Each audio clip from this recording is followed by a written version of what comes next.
Welcome to new TV Telugu. ప్రముఖ నిర్మాణ సంస్థ UV creations first frame entertainments నిర్మిస్తున్న కొత్త చిత్రం కొరియన్ కనకరాజు ప్రీ రిలీజ్ వేడుకకు రంగం సిద్ధమైంది. ఈ కార్యక్రమాన్ని పశ్చిమ గోదావరి జిల్లా భీమవరంలోని SRKR ఇంజనీరింగ్ కాలేజ్ ప్రాంగణంలో ఘనంగా నిర్వహించనున్నారు. సాయంత్రం 4:30 నుంచి ఈ వేడుక జరగనున్నట్లు చిత్ర బృందం అధికారికంగా ప్రకటించింది.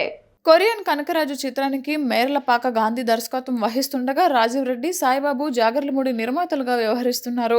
స్టార్ మ్యూజిక్ డైరెక్టర్ తమన్ అందిస్తున్న సంగీతం సినిమాకు ప్రధాన ఆకర్షణగా నిలవనుందని భావిస్తున్నారు. సినిమా విడుదలకు ముందు ప్రచార కార్యక్రమాల్లో భాగంగా ఈ ప్రీ రిలీజ్ ఈవెంట్ను భారీ ఎత్తున ప్లాన్ చేశారు. ఈ వేడుకలో చిత్ర హీరోయిన్లు సహా ఇతర నటీనటులు, సాంకేతిక నిపుణులు పాల్గొని సందడి చేయనున్నారు. ఈ సినిమాలో వరుణ్ తేజ్ సరసన రితికా నాయక్ కథానాయికగా నటిస్తోంది. ప్రేక్షకుల్లో ఇప్పటికే మంచి అంచనాలు నెలకొల్పిన కొరియన్ కనకరాజు చిత్రాన్ని ఆగస్టు 7న ప్రపంచవ్యాప్తంగా థియేటర్లలో విడుదల చేసేందుకు నిర్మాతలు సన్నాహాలు చేస్తున్నారు. భీమవరంలో జరగనున్న ఈ వేడుకతో సినిమాపై అంచనాలు మరింత పెరగనున్నాయని అభిమానులు ఆశిస్తున్నారు. ఈ ఈవెంట్ కోసం చిత్ర యూనిట్ అన్ని ఏర్పాట్లు పూర్తి చేసింది.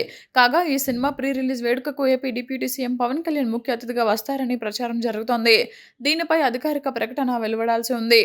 పవన్ ఇటీవల భుజానికి సర్జరీ చేయించుకున్న నేపథ్యంలో ఆయన ఇంకా బ్యాండేజ్తోనే కనిపిస్తున్నారు. దాంతో ఈ ప్రైవేట్ కార్యక్రమానికి ఆయన హాజరయ్యే అవకాశాలు చాలా తక్కువ.